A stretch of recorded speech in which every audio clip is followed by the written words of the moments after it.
হবিগঞ্জের শায়েস্তাগঞ্জে সাবেক কাউন্সিলর মোহাম্মদ আব্দুল জলিলের বিরুদ্ধে দায়ের করা হয়েছে মামলা ও সংবাদ সম্মেলনে উত্থাপিত অভিযোগের প্রতিবাদে মানববন্ধন অনুষ্ঠিত হয়েছে।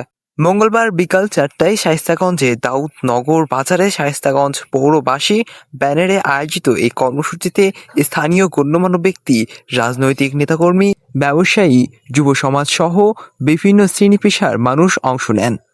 মানববন্ধনে বক্তারা দাবি করেন, গত 23 জুলাই হাজরা খাতুন ও তার সহযোগীদের সংবাদ সম্মেলনে সাবেক কাউন্সিলর আব্দুল জলিলের বিরুদ্ধে আনা অভিযোগ সম্পূর্ণ মিথ্যা, ভিত্তিহীন ও উদ্দেশ্য প্রণোদিত। তাদের ভাষ্য, একজন জনপ্রিয় সাবেক জনপ্রতিনিধির সামাজিক ও রাজনৈতিক ভাবমূর্তি ক্ষুণ্ণ করতেই এসব অভিযোগ ও মামলার আশ্রয় নেওয়া হয়েছে। বক্তারা আরও বলেন, দীর্ঘদিন জনগণের ভোটে নির্বাচিত কাউন্সিলর হিসেবে আব্দুল জলিল এলাকার উন্নয়ন ও জনকল্যাণে কাজ করেছেন। একটি ব্যক্তিগত বিরোধকে কেন্দ্র করে তাকে পরিকল্পিতভাবে হয়রানি করা হচ্ছে বলেও অভিযোগ করেন তারা। মানববন্ধন থেকে অবিলম্বে মামলা প্রত্যাহার, বিভ্রান্তিকর প্রচারণা বন্ধ এবং ঘটনার নিরপেক্ষ তদন্তের দাবি জানানো হয়।